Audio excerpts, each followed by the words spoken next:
Welcome students.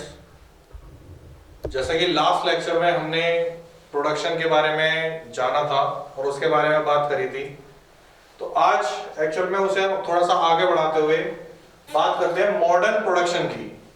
तो उसमें हम बात करेंगे characteristics of modern production and operation, कि किस तरीके से किसी भी नए प्रोडक्ट को डेवलप करते हुए हमें किन किन चीज़ों का ध्यान रखना चाहिए, जो हमारा मॉडर्न कॉन्सेप्ट है वो क्या कहता है। तो इसमें बात कर रहे हैं, फर्स्ट आता है हमारे पास use of advanced technology. Advance technology that means क्या है कि जब भी हम कोई प्रोडक्शन कर रहे हैं किसी भी प्रोडक्ट का, तो हमें सबसे पहले मार्केट ट्रेंड एनालिसिस करना है और उस ट्रेंड के अकॉर्डिंग जो टेक्नोलॉजी यूज हो रही है करंट में, उसे लेकर ही प्रोडक्ट को डेवलप करना है।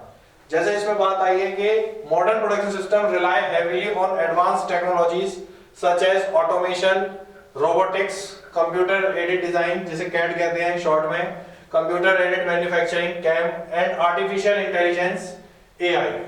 तो कहने का जो मतलब है ये कि जो टेक्नोलॉजीज हैं, जैसे इसमें हमारे पास एग्जांपल ले सकते हैं ऑटोमेशन। ऑटोमेशन दैट मींस कि चीजों को समझते हुए उनको इंप्लीमेंट करना और इंप्लीमेंट करते हुए प्रोडक्ट को डेवलप करने में हेल्प करना।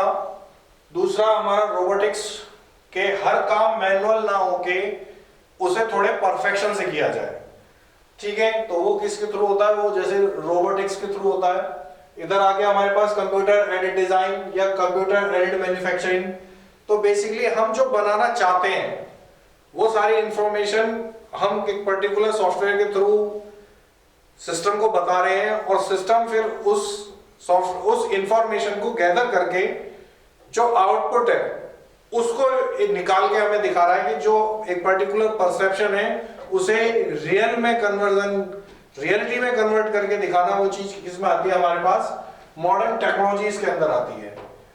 सेकंड इसमें हमारे पास आता है integration of information system. Integration of information system that means we have different types of resources and we have to collaborate them to make a perfect product। जैसे इसमें हमारे पास information technology plays a crucial role in modern production and operation management system such as enterprise resource planning ERP, जो है हमारे पास manufacturing resource planning MRP and supply chain management। that means क्या हो रहा है कि जो तीनों चीजें हैं इनको एक साथ लेके चलना। के फर्स्ट हमारे पास एंटरप्राइज रिसोर्स प्लानिंग, किस तरीके से जो हमारी ऑर्गेनाइजेशन है उसको जो हमने परसेप्शन में प्रोडक्ट क्रिएट किया है, किस तरीके के रॉ मटेरियल्स या किस तरीके के रिसोर्सेज हम उसे फुलफिल करेंगे। दूसरा हमारे पास manufacturing resource planning. Manufacturing resource planning that means man, machine, labour, ये सारी चीजों का किस तरीके से कोलैबोरेशन होगा और किस तरीके से वर्किंग होगी, किस डायरेक्शन में होगी, उन सब चीजों को कंसीडर करना।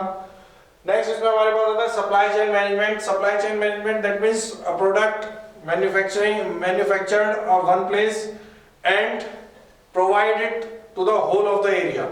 तो वो चीज किसमें आती है, आपकी सप्लाई चेन मैनेजमेंट के अंदर, कि टाइमली हम चीजों को मैन्युफैक्चर कर रहे हैं और मैन्युफैक्चर्ड चीजों को हम स्टॉक के साथ साथ उन्हें डिस्ट्रीब्यूट भी कर पा रहे हैं और टाइमली हम उन्हें अवेलेबल करवा पा रहे हैं, जिससे जो ऑर्गेनाइजेशन के रिसोर्सेज हैं उनका बेस्ट यूटिलाइजेशन हो रहा है और रेवेन्यू जनरेशन हो रही है, जो क्या कर रही है ऑर्गेनाइजेशन की लाइफ के लिए बेटर है। क्यों? क्योंकि किसी भी ऑर्गेनाइजेशन का अल्टीमेट टारगेट यही है कि कितनी रेवेन्यू वो जनरेट कर सकता है। नेक्स्ट इसमें आता है आपके पास focus on quality and continuous improvement. Focus and quality and continuous improvement that means जैसे हमने कल एग्जांपल लिया था ऑटोमोबाइल सेक्टर में, और कल ही आपने देखा हो कि निसान ने अपनी ग्रेविटास उतारी है। तो क्या है एक्चुअल में क्या हो रहा है कि focus on quality and continuous improvement that means quality किससे मेजर हो रही है कि जो एंड यूजर है वो जो उसे यूज कर रहा है, उसे यूज करने के बाद जो रिव्यू दे रहा है उसको जब कंसीडर किया जा रहा है तो किसमें आता है, हमारे पास क्वालिटी को इंप्रूव किया जा रहा है उसके थ्रू के डिफरेंट सजेशंस हैं कि इस तरीके की और डिफरेंट रिक्वायरमेंट्स हैं और उनमें से कॉमन ऐसे सजेशन कौन कौन से हैं, कॉमन ऐसी रिक्वायरमेंट ऐसी कौन कौन सी हैं जो हम अपने प्रोडक्ट को डेवलप करते हुए या मॉडिफाई करते हुए उसमें इंप्लीमेंट कर सकते हैं। ठीक, देन इसमें हमारे पास आगे चलते हैं तो क्या है हमारे पास flexibility and customisation. Flexibility and customisation इसमें हमारे पास जैसे flexible manufacturing system and just in time production allows quick adjustment in volume and variety. Customization enables firm to offer personalized products without high cost through modular design and agile process. That means इसमें दो चीजें हमारे पास flexibility and customization। Flexibility की क्या कह रही है कि जो प्रोडक्ट है वो कितनी इजीली जो हमारे पास ऑब्जर्वेशंस आ रहे हैं, जो हमारे पास फीडबैक आ रहे हैं, उन्हें ऑब्जर्व कर पा रहा है, उन्हें कोलैबोरेट कर पा रहा है उनके साथ। और कस्टमाइजेशन दैट मींस जो एक स्पेसिफिक कस्टमर है उसकी जो रिक्वायरमेंट है उसे किस तरीके से हम फुलफिल कर रहे हैं, वो चीज किसमें आती है हमारे पास फ्लेक्सिबिलिटी एंड कस्टमाइजेशन का पार्ट होते हैं। नेक्स्ट इसमें जो हम आगे चलेंगे तो ये क्या कह रहा है हमारे पास फिफ्थ पॉइंट आता है आपका एम्फसाइज ऑन सस्टेनेबिलिटी।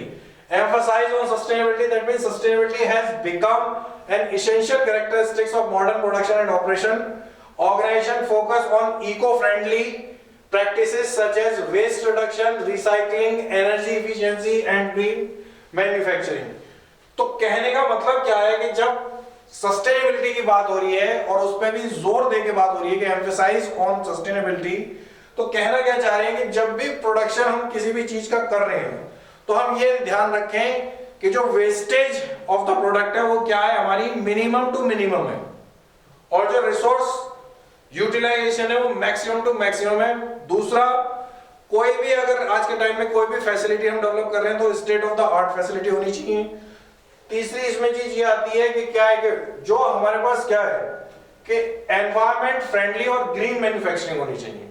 कि environment friendly that means product और प्रोडक्ट से रिलेटेड उसके रॉ मटेरियल्स सारे ऐसे होने चाहिए कि जो एनवायरनमेंट के साथ आराम से घुल मिल जाएं, रिसाइकल होने में उन्हें प्रॉब्लम, रिसाइकल करने में वो प्रॉब्लम ना क्रिएट करें।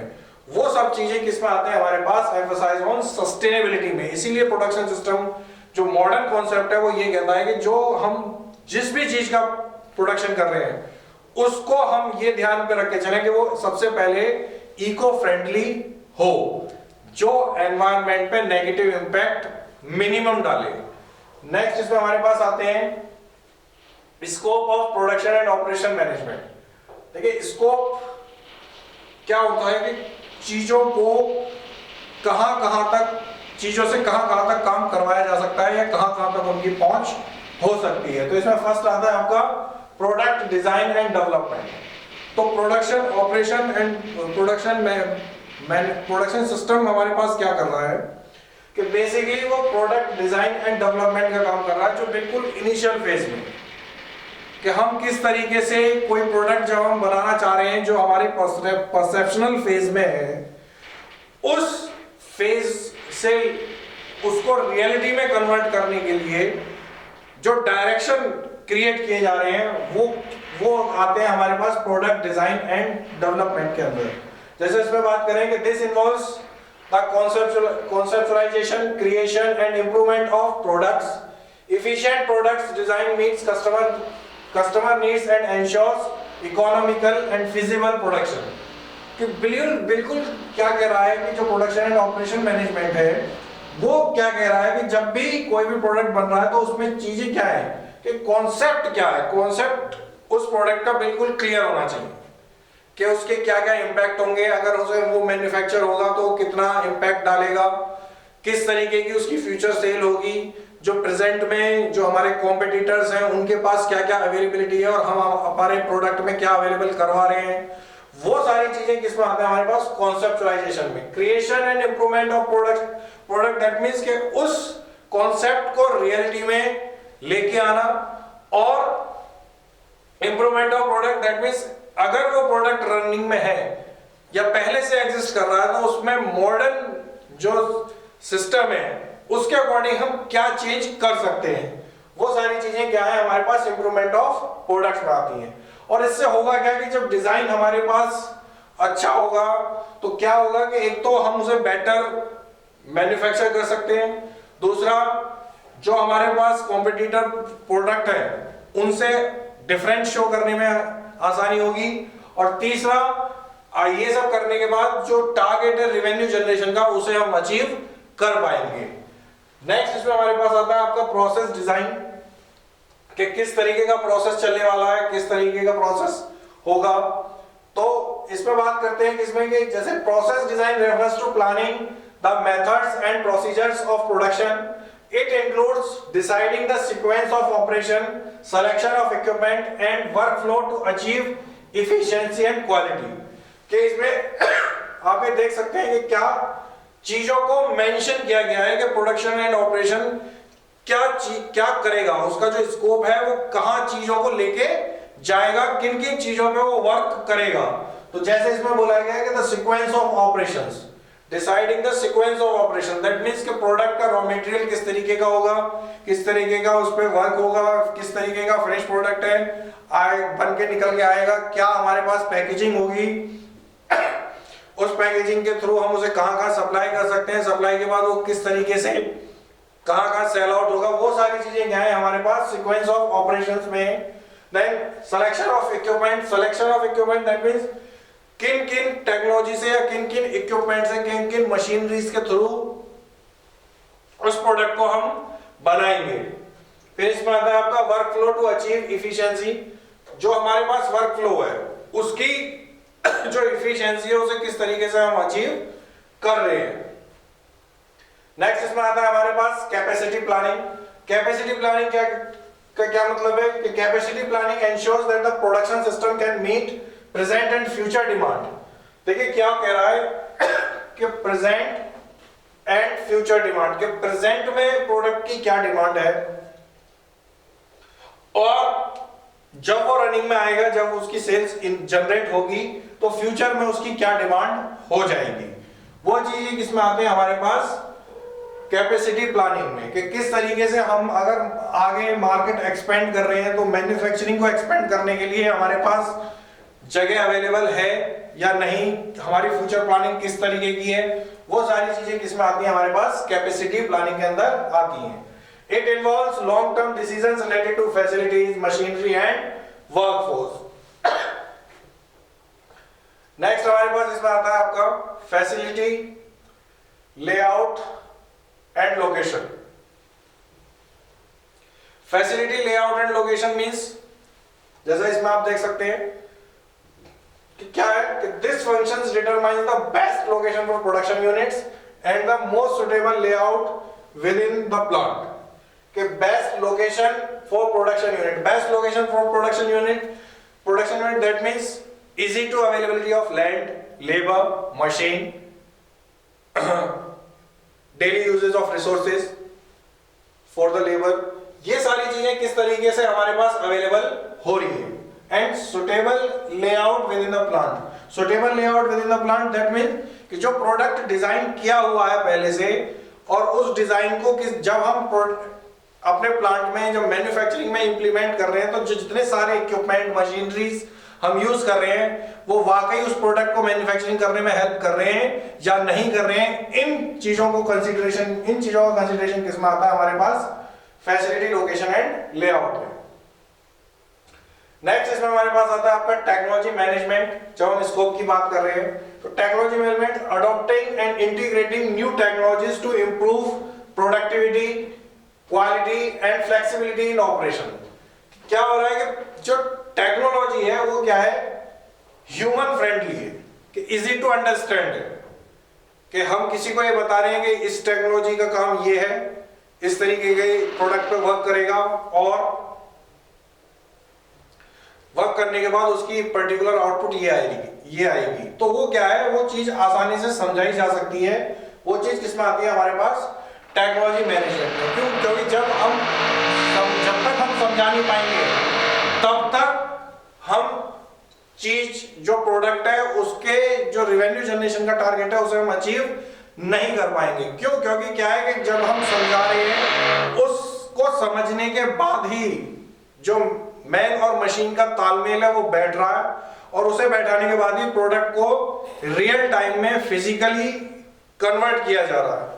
ठीक, फिर इसमें आते हैं आपके सप्लाई चेन मैनेजमेंट, किस तरीके का फ्लो है, flow of material while we are producing a product और flow of product while we are delivering to the normal consumer. Next आता है हमारे पास inventory management. Inventory management that means कि inventory management aims to maintain optimum stock level to meet the production need without excess investment and storage cost. That means क्या हो रहा है कि एक तो सप्लाई चेन हमारी एज इट इज बनी रहे, दूसरा जो प्रोडक्ट की शॉर्टेज या कहीं डिमांड ज्यादा है तो हम वहां उसे फुलफिल कर सकें at the time of demand. Next इसमें आता है हमारे पास क्वालिटी मैनेजमेंट कि किस तरीके के प्रोडक्ट की हमें क्वालिटी रखनी है। क्यों? क्योंकि प्रोडक्शन एंड ऑपरेशन मैनेजमेंट क्या कर रहा है कि वो इंडिकेट कर रहा है कि किस तरीके से आप प्रोडक्ट को डेवलप करेंगे और कौन सी टेक्नोलॉजी आप उसे डेवलप करते हुए यूज कर रहे हैं और उसका जो एंड रिजल्ट है, जो आउटपुट है वो किस तरीके का आएगा और वो जो आउटपुट है वो किस तरीके से जो हमारे पास कॉम्पिटिटर्स हैं उन्हें कंपीट करेगा नियर बाय फ्यूचर। नेक्स्ट इसमें आते हैं हमारे पास प्रोडक्शन प्लानिंग एंड कंट्रोल कि जो डायरेक्शन सेट किया है उसी डायरेक्शन में लेके चलना शुरू से लेके लास्ट तक। फिर आते हैं हमारे पास मेंटेनेंस मैनेजमेंट के जो मशीनरी उसमें एंगेज है उसका मेंटेनेंस ऐसा होना चाहिए, उसका जो रख रखाव है, जो लुक आफ्टर है वो ऐसी होनी चाहिए कि जो हमारे पास जो प्रोडक्ट लाइन हमारी चल रही है वो कंटिन्यू ही चलती रहे। नेक्स्ट आते हैं इसमें हमारे पास last one is sustainability and environmental management. Sustainability that means the area emphasise eco friendly production. जो प्रोडक्शन है वो क्या है हमारे पास इको फ्रेंडली है, that means easy to recycle of the product. और एनवायरमेंट मैनेजमेंट के जो रिसाइकलिंग में भी वो क्या कर रहा है, ज्यादा एनवायरमेंट को नुकसान नहीं पहुंचा रहा है। तो आज की क्लास में हम इतना ही रखेंगे, ठीक है। नेक्स्ट क्लास में नए टॉपिक के साथ जो इंपॉर्टेंट टॉपिक्स हैं उसके साथ बात करेंगे। Thank you students.